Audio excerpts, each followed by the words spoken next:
staff and support in the room with you, or are they gone? Yes, sir. I have staff right here, sir. Can they introduce themselves? You want to Just introduce speaking. yourself? Need you to enter. My name is Officer Oliver. All right, thank you. Ready for our first case. Please introduce yourself, state your name and DOC number for the record. My name is Robert Xavier Kayton. My DOC number is 389306. All right, Robert, you heard the introduction. We'll have a parole interview. Ask you some questions. You can respond. At the end, you can make a statement. We'll take a vote. You understand the process? Yes, sir. All right, and we have Mr. Everett. Kayton will be speaking at the appropriate time. Kashala Kayton will be speaking at the appropriate time. You also have Nikika Solomon, Ebony Hookfin, Eric Valley, and Robert Valley all in support, but won't be speaking. Robert Kayton, DOC number 389306. You're a second class offender. Parole eligibility date 1/16/2023. Good time date 9/2/2036. Full term date 12/1/2036. 36-year sentence for armed robbery. Does that sound correct? Or count? Yes. Yes, sir. All right, answer Ms. Jackson's question, please. Good morning, Mr. K. My name is Bonnie Jackson. Your case has been assigned to me, so I'll start questioning you for the board. How old are you? I'm 44 years old, ma'am. How much time have you actually served on this sentence? On this charge, ma'am, I've served 22 years, ma'am. All right, so you were 22 when you committed these crimes, is that correct? Yes, ma'am, that's correct. This was a series of armed robberies at restaurants around the area that you live, correct? Yes, ma'am. And you had actually already had a conviction. You were on parole for first-degree robbery. Yes, ma'am. When did you parole? How long had you been on parole before you started committing these robberies? Ma'am, I was home only for 4 months, ma'am. What happened, Mr. K? Help us understand how 4 months after getting out, you're right back to robbing people. Tell us what was going on with you at that time. Ma'am, it was the improper mind that I had, ma'am, that I wasn't fully ready yet, ma'am. In my time that I served, ma'am, from the acknowledgement upon a robbery and participating in robbery, I just wasn't fit at the time, ma'am. I was still looming around and wasn't persistent until. Ask you a question. How long did you actually stay in prison on that first-degree robbery charge? I stayed 3 years, ma'am. Did you take any kind of programs while you were incarcerated? No, ma'am. I only received my GED. So you did get your GED. You didn't participate in other programs, or where did you serve that time?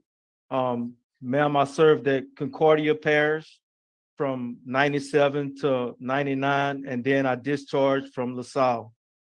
So did they have any programs besides GED? No, ma'am, they didn't. Okay. Well, let's talk about what was motivating you to commit these robberies.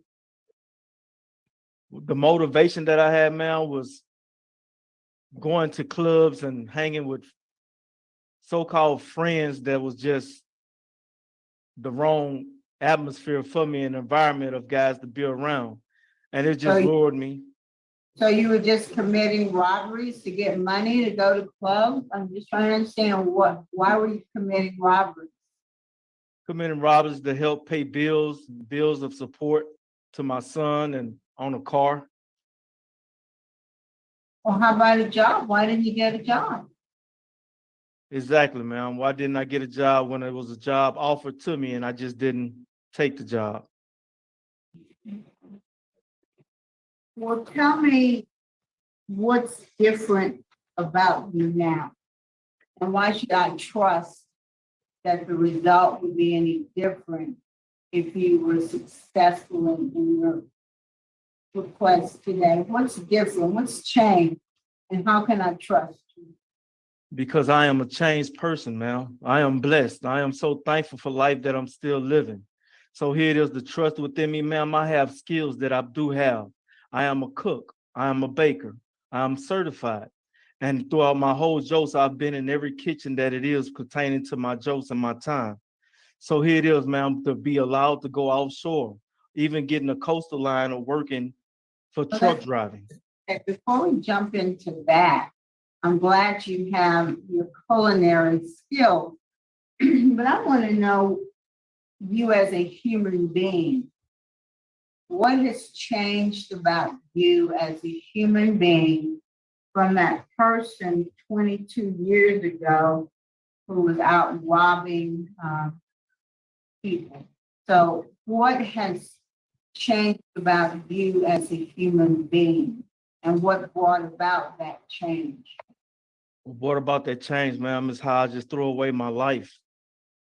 And for those that love me, the man that I am, here it is, my son, my grandkids, my loved ones that love me, and I've never been there.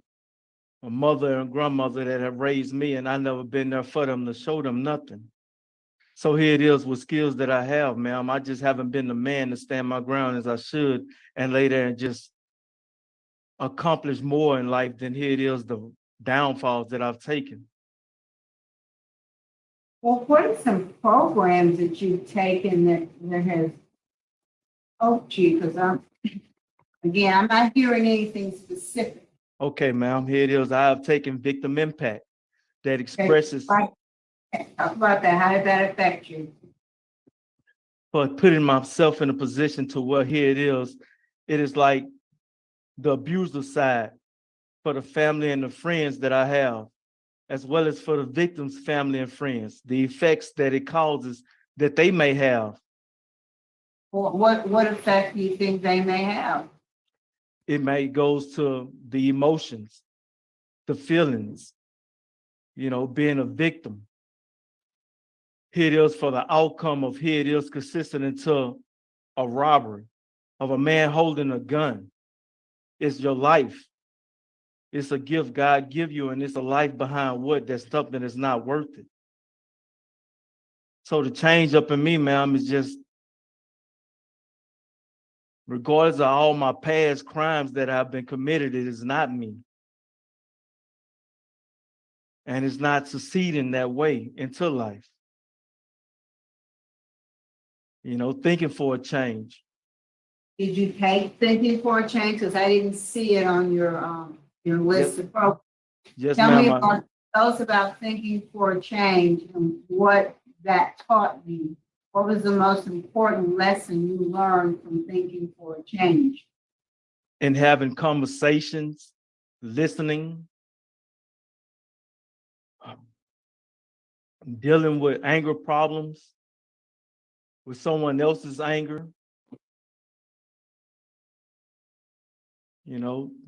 That's thinking for a change. Okay. What other programs have you taken that you think have made a difference besides victim impact and thinking for a change? Job readiness carries on with the money management skills, the problem solving, the addition of making money.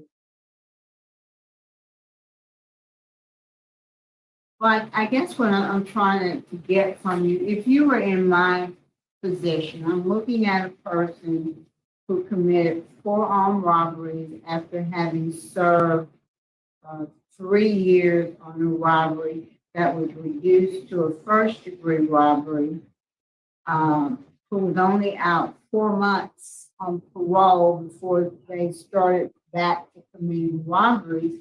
If you were in my shoes, why would you feel comfortable about letting you out of jail? For one, ma'am, I'm a second offender. And these regrets that I have upon me, ma'am, I'm going to always have to hold them. So the change up in my life, ma'am, is because this is not me. The change upon my life is to lay there and just accomplish better than here it is the days that I have lost thought on. being part of the family that I do still have, to carry on and succeed into something in my life before my time is up. I'm a second offender, and this is to be my last opportunity and chance to have. And I am and will succeed.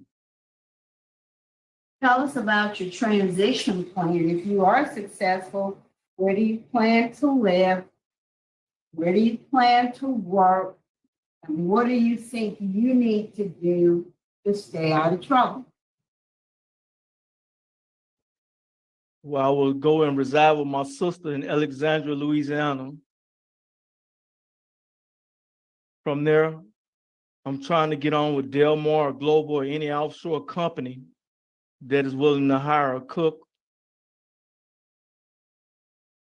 From there, Well, let's back up. You know, I can't tell you the number of inmates we've talked to just this week who are all trying to get offshore. Everybody's not gonna get hired. Everybody can't work offshore. So what happens if that doesn't work out? Then what? then I'm trying to get with Coastal Line and try to take the classes to get my CDL, drive trucks. What else? Okay. Those two are my main goals right there, man. Well, Outside, what do you think it's gonna take for you to stay out of trouble? What do you think you need to do to prevent you from repeating the mistakes that you've made so far? I know what I need to do, man. I want Keep you my to tell head. What I need to do is carry on with my own self and not putting my mind into doing the things that have got me this far where I'm at. That is not my goal in life, man. My family, my son, my daughter, my grandkids. how is it a 44-year-old has grandkids? I have 4 grandkids, man. Well, how were your children when they started having children?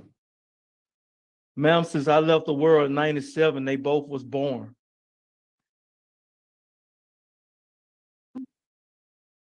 Your children were born, Yes, ma'am. and your children who were born in 97 already have children? Yes, ma'am. How My old are daughter, you- How old is your daughter? my daughter is 24. My son is 24. Okay. Your twins? No, ma'am. They're different women. They're 4 days apart. And what do you think about that? Ma'am, I still carry on trying to be a part of their life. Think that, but you know, what kind of lifestyle were you living when you were, you know, being involved with 2 women, having babies with 2 women, and obviously not caring about either one of them very much? I mean, tell me what kind of person that was. That person there, ma'am, it was just a young-minded man, ma'am.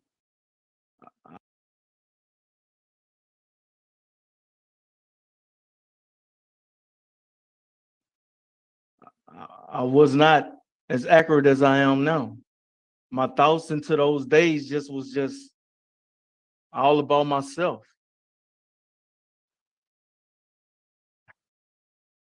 The regrets that I still hold and have, ma'am, I cannot explain it. Is there somebody in the room with you? Yes, ma'am. I need someone from the staff to tell me what you know about Mr. Kayton. She need to speak with you. Yes.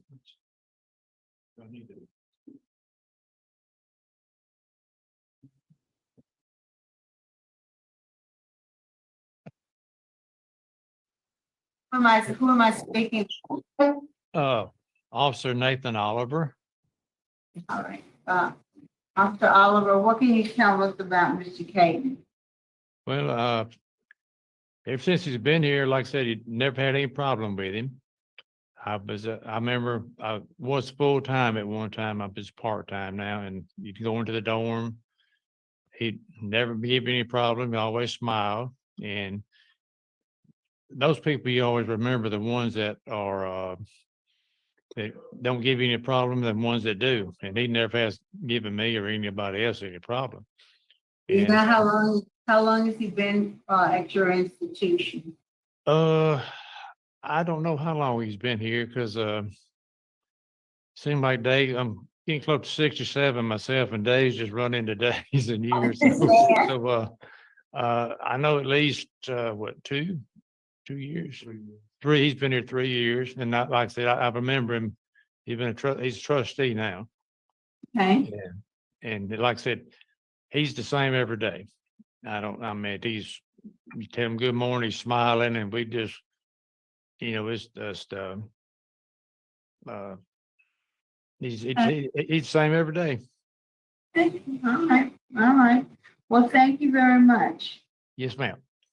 All right, Mr. Kelsey, that's all I. All right, we'll hear from Ms. Kashala Kayton. You make a brief statement.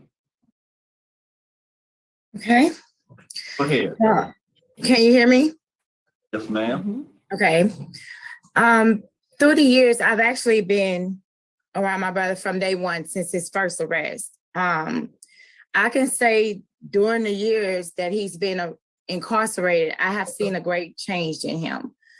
I put in my letter some of the factors that kind of influenced his life the wrong way. His upbringing was definitely not like that, but other things did contribute to him going astray, I should say. I can tell you without a doubt, I believe in my heart that he has been rehabilitated. He has, even the conversations we've had in his talk is different. I make sure when I talk to him that I tell him how much he's loved. I pray for him daily. I let him know that. He has amazed me with some of the scriptures that he knows in the Bible, and his closest that he's gotten to God since he's been away. Also, I've talked with him and told him that I'm behind him 100%. I work in an agency that kind of deals with convicted felonies as far as getting employment. So I know a lot of avenues that I can take to help him get to work and get on his feet until he's able to provide for himself. He has been gone. It's been years, and I would love for this board to consider just having him back home, giving him a chance at life to be productive, giving him a chance to be a father to his children that he's never had. Just giving him a chance to come home and to be surrounded. It's going to be tough for him because a lot of things have changed technology-wise, but he has a strong support system that's behind him, that's going to stand behind him to make sure that he does everything that he's supposed to do, and just kind of make sure that his mind frame is the same every day. I'm not going to say it's not going to be battles because he has been gone a long time, but I can tell you that he will get through it. He will get through any storms that come his way, any challenges that come his way. He will get through it. And I'm a strong believer in that. All right, thank you so much. Thank you. I will hear from Mr. Everett now. I'm going to make a brief statement, Mr. Everett.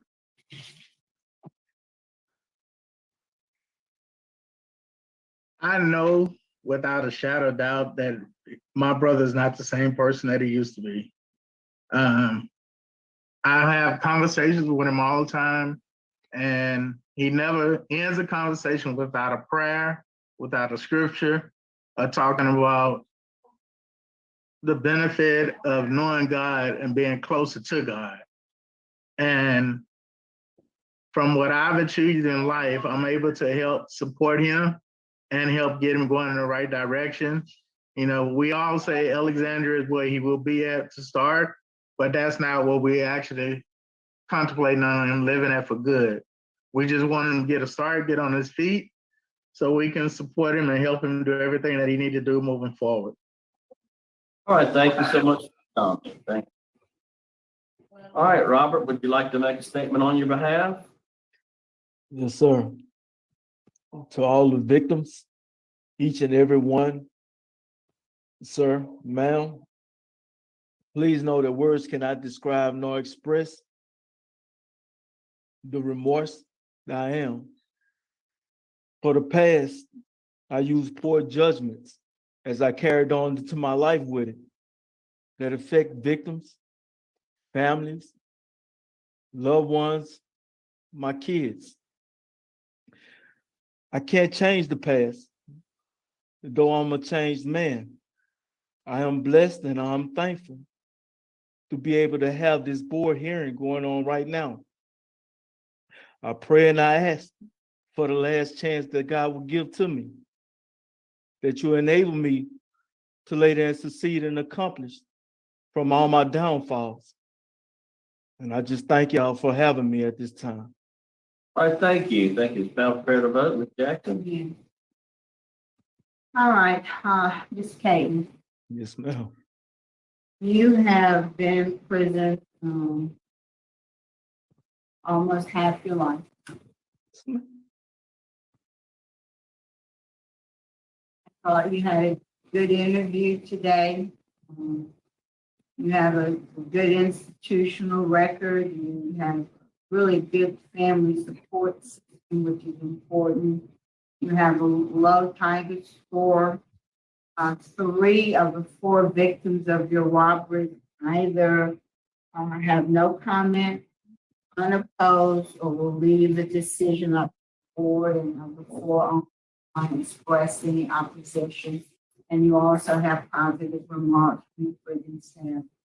For those reasons, my vote today would be to grant your early release.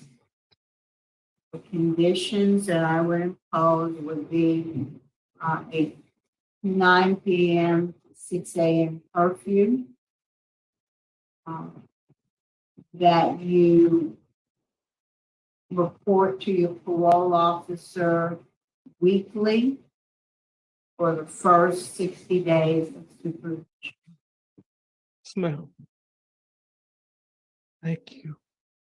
Ms. Wise? Mrs. Clayton, one of the things that I've learned is that you do harm, you heal yourself, and then you go about helping. And I see that in your life. You did a lot of harm, you healed yourself. I like that you were a tutor from 2012 to 2014. You were helping people. I concur with Jackson. My vote is to grant for the region stated on the record, and I concur with the specialty conditions stated on the record. Best wishes to. All right, you have 2 votes to grant your parole. I also am going to vote to grant your parole today. Because of the work you've done, you'll have a curfew from 9 p to 6 a. You'll maintain full-time employment, and you have report to your PO weekly for the first 60 days. You understand stipulation? Yes, sir.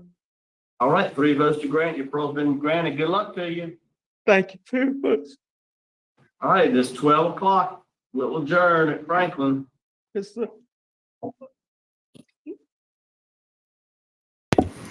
Wow, he was really emotional. I can't help but feeling great for him. I didn't think it was a very good interview though. I thought it was a lot of like word salad, like saying a lot but not really saying much. But you know, he's nervous. I don't blame him. I do love the reaction.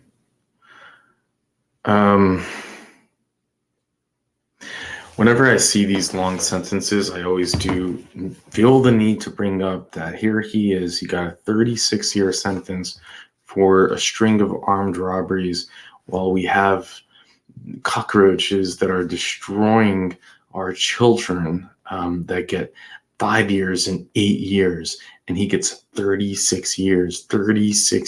And it just blows my mind, like, how our legal system can view the destruction of a baby, of a child, less important than someone who does armed robbery. Blows my mind, and that's why I'll always bring it up.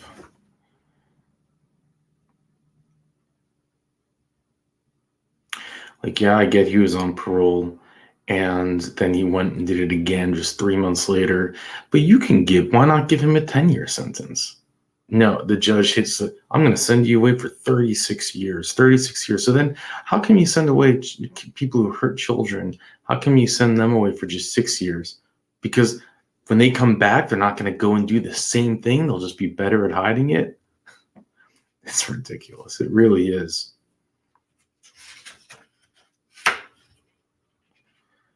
I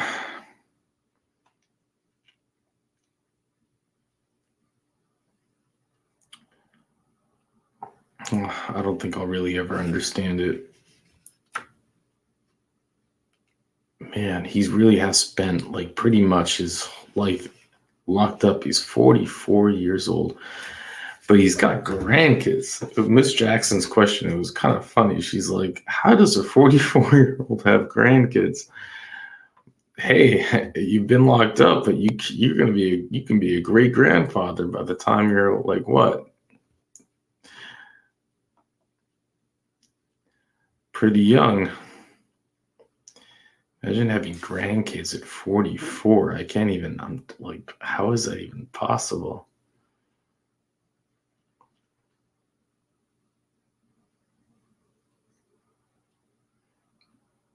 But,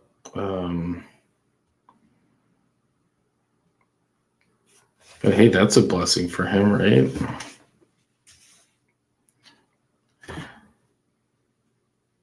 Oh, man. Thank goodness they let him out. If they didn't, I was about to, just because even though I didn't think he had a good interview. And maybe I'm wrong. Sometimes, when you listen to a lot of these or you're distracted, you're not all there. So it's possible that I just missed it. So let me know if you thought he had a good interview. But to me, it just sounded like a lot of word salad. But I am rooting for him, of course. Gosh, I think he'll be fine. I think he'll stay out. And yeah, he's not going to recognize the world. It has changed a lot in 22 years. So it's going to be a little bit of getting used to. Love to hear your thoughts on this. And with that, I'll let you go.